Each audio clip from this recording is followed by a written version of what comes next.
দেখো, আজকে 13 তারিখ। সকাল সকাল বেশ ঘুম থেকে উঠে পড়েছি। আজকের কি সুন্দর কোকিল ডাকছে, আর অনেক নতুন বাসনপত্র আমি বের করছি। কিছুগুলোতে জল নিচ্ছে, কিছুগুলো আবার রান্না হবে। এদিকে বলতে বলতে তারাও সবাই চলে এসেছে যারা আজকের কাজ করবে। একটা বিস্কিট খেয়ে গাছের গোড়ায় জলটা ঢেলে দিয়ে এলাম। বর্তে অনেকটা জল ধরে রেখেছিলাম। এদিকে বাবা তার বিছিয়েছে, পাইপ ঠিকঠাক করেছে, মেশিনটাও বসিয়েছে তাদের পুকুর থেকে জল নেবে বলে। যাই হোক, ওসব ঘুরে ফিরে দেখে তারপর মন চাইলো নিজের একটু ছবি তুলি। এখানে ঘরে এসে দেখছি চারপাশটা পরিষ্কার করে বালি ফেলা হচ্ছে, আর জেঠু এক্ষুনি এলো। তো মা জেঠুকেও চা বিস্কিট দিল, তারা সবাই কাজ করছে। সত্যি বলতে কি জানো তো, মানুষ তোমার খারাপ সময় তোমার পাশে থাকবে না, খোঁজ নেবে না, যখন ভালো কিছু হবে না তখনই হাঁকডাক করবে। এদিকে কিছুটা চা বাড়তি হয়েছিল, একটা ভাই এসছে, সে খায়নি। মা আমাকে দিল, বাবার চা ঠান্ডা হয়ে গেছিলো বলে আমি বাবাকে দিলাম। বাবা কিছুটা খেয়ে আমার জন্য রেখেছে, সেটাই আমি খেলাম। বিস্কুট তো আগেই খেয়ে নিয়েছি। যাই হোক, প্রথম ঢালাইটা হবে, সেজন্য পুজো করে তারপর শুরু করবে। এদিকে মা বাগান থেকে কিছু ফুল, কলা পাতা নিয়ে এলো। সত্যি বলতে ফুল বাড়িতেও অনেক তোলা আছে বাড়ির ঠাকুরকে দেওয়ার জন্য, কিন্তু ওগুলো নতুন হয়েছে, সেজন্য মা নিয়ে এলো আর কি। আর বাবা এই যে বাজারের দিকে একটু গেছে মিষ্টি আনতে, গতকাল আনতে বলেছিলাম আনেনি। তো আমার সাথে ফোন করে কিছু কথা বললো, আর একটা নারকেল ছাড়াচ্ছে। আমি মুড়িটা খেয়ে নিলাম, ওষুধও খেয়ে নিলাম। তারপর এখানে পূজা হওয়ার পর মা ওই যে নারকেলটাকে ফাটাবে। যাই হোক, তো আমরাও সবাই সেখানে দাঁড়িয়েছি। নারকেলটাও মা ফাটিয়ে দিল, সেটা আলাদা করে ভিডিও পোস্ট করেছি, তোমরা আশা করি দেখে নিয়েছো। এবার প্রথম সিমেন্টটাও দিয়েছে মা। তারপর জেঠু সবাইকে টিপ পরিয়ে দিল। আর আমি না ছবিটা কোনোটা আগে কোনোটা পরে অ্যাড করেছি, সেজন্য বুঝতে হয়তো একটু অসুবিধা হতে পারে। যাই হোক, তারপর মা সবাইকে প্রসাদ দিল। বাবা মিষ্টি আনেনি, এনেছে বাতাসা।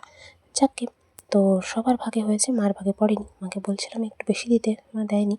এবার প্রথমে তাদের বাড়ির সেই যে পুকুর থেকে জল নিচ্ছে, একটু কাদা কাদা মতো জল উঠেছিল, তারপর ভালো জল উঠেছে। আর এখানে চারপাশটা কি সুন্দর লাগছে সেটি দেখছি আমি। তো মার কাছে এবার এসেছি। মা এখানে বাটিতে মুড়ি বাড়বে, কারণ তাদেরকে খেতে দিতে হবে, অনেকটা বেলাও হয়ে গেছে। এই অংশটা হয়ে গেছে আপাতত। তো তারা মুড়ি খেয়ে তারপর বাকিটা করবে। ওরা খাওয়া দাওয়া করছে। আর ওই যে যেটা বলছিলাম, মানুষ খারাপ সময় কিন্তু তোমার পাশে থাকবে না, কিন্তু ভালো সময় বা তোমার যখন কোনো সাফল্য বা কিছু একটা নতুন ভালো কিছু হবে, তখন হাঁকডাক করবে, খোঁজ করবে। তো এবারেও আমাদের ক্ষেত্রে সেম। যখন বাড়িটা হচ্ছে বা যেদিন যেদিন কাজ হয়, সবাই এমন হাঁকডাক করে বা বলে কমপ্লিট হয়ে গেলে আমরা থাকতে আসবো, আমরা থাকবো, এটা করবো ওটা করবো। অথচ তাদের নিজেদের দোতলা তিনতলা বাড়ি আছে, কারোর হয়তো একতলা কমপ্লিট হয়েছে, দোতলাও আবার হবে। অথচ এদের অন্যের দিকে এরকম নজর কেন, কে জানে বাবু। তো বাবা এই যে মাংস নিয়ে চলে এসছে। আর সে যে ভাইটা বলছিলাম সে মাংস খায় না, তো তার জন্য মা মাছ করে দেবে। আদা চেয়েছে, আমি ভাবছি অনেকগুলো লাগবে, কিন্তু মা 1-2 টুকরো নিয়েছে, বাকিটা রেখে দিলাম। তো সবাই কাজ করছে, আমি ঘরে বসে ওসবই দেখছি। এদিকে বাবা একটা চকলেট পকেট থেকে দিয়েছিল সকালে, তো সেটা আমি খাইনি। মন চাইলে এক্ষুনি খেয়ে নিই, তো এক্ষুনি খেয়ে নিলাম। আর এখানে মশলাপাতি দেখছি। আর বাবা জানো তো আজকের 2.5 কেজি মাংস এনেছে, যেটা দেখে আর শুনে অবাক হয়ে গেছি আমি আর মা। তো মা কয়েকটা বাঁশের টুকরো চাইছিল, সেদিকে বেশ কয়েকটা ভাঙা অংশ ছিল, সেগুলোই দুটো টেনে এনে দিলাম। বেশ বড় বড় আছে, মাকে বলছি সাবধানে জ্বালান দাও। সত্যি বলতে কি, এই পরিস্থিতি দাঁড়িয়ে 2.5 কেজি মাংসটা আমাদের কাছে আকাশ ছোঁয়ার সমান। কিন্তু কিছু করার নেই, ওই যে বাবা মাকে ভালোবাসে, আর অনেক অনেক দিন পর হয়, তো সেই জন্য কোনো কোনো সময় এমনও হয় জন্মদিনেও মাংস করতে পারা যায় না, সেই কারণে। আর সেই যে দুটো আম দেখাই সবসময় নিচের দিকে মোটামুটি ছিল, একটা নষ্ট হয়ে গেছে আর একটা কিছুটা ভালো আছে, ওটাই মা কুড়িয়ে এনেছে। মার সাথে একটু ছবি তুলে এ পাশটায় চলে এলাম। আর মা তরকারিতে কিছু মশলা দিচ্ছে, তারা এখনও কাজ করছে। আমি সেই ফাঁকে ঝটপট স্নান করে এসে ঠাকুরকে ফুল ধূপ দিচ্ছি। আর ভাবছি এটুকুই, যে জীবনে অনেক ভালোবাসা হয়তো পাইনি, যতটুকু পেয়েছি সেটুকুই বা কী, তাই না? আর এই পাত্রটা দেখো কি সুন্দর লাভ শেপের মতো উপরের দিকটা হয়ে আছে, ভালো লাগছে দেখতে। তারপর সে ঘরে গিয়ে দেখি এই যে 3টে আম আজকে সকালে কুড়িয়ে এনেছে, 3টেই পাকা আম। তো এই গাছটারই আম মোটামুটি হয়েছে আর পাকা শুরু হচ্ছে। আমার ইচ্ছে হলো সেই জন্য কয়েক টুকরো মাংস আর একটা আলু নিয়ে খাচ্ছি। মা আসতে মাকে বললাম, অন্যদিন হলে মা বেড়ে দেয়, আজ মা কাজে ব্যস্ত আছে বলে আমি মাকে বলে নিয়ে নিয়েছি। যাই হোক, মাকে এবার বললাম ঝটপট আমাকে খেতে দাও, কারণ সকালে তো আমি আর মুড়ি খাইনি, তো বাকি সবাই খেয়েছে।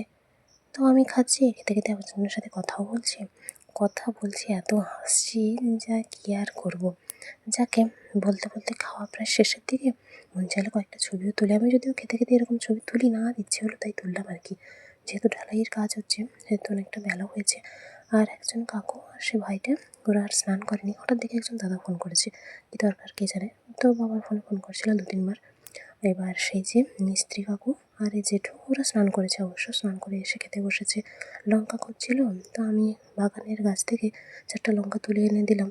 বাবা যে লঙ্কা তুলে রেখেছিল সেটা তো জানতাম না। এবার সবার খাওয়া দাওয়ার প্রায় শেষের দিকে বাবা তখন স্নান করতে গেছে।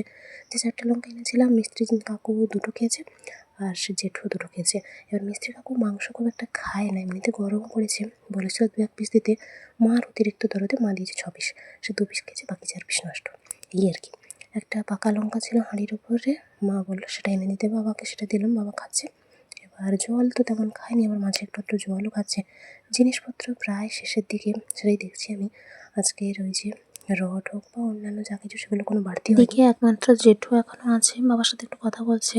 বাকি তারা 3জন বাড়ি চলে গেছে। জেঠুও এবার চলে গেল, আর বাবা ওই মাংসের হাড় ভাত আর পলিথিনটা ধুতে গেছে, সেগুলো পুকুরে দিয়ে দেবে। পলিথিনটা ধুয়ে মেলে দিয়েছে। এখানে পান দক্ত এসব কিছু আছে।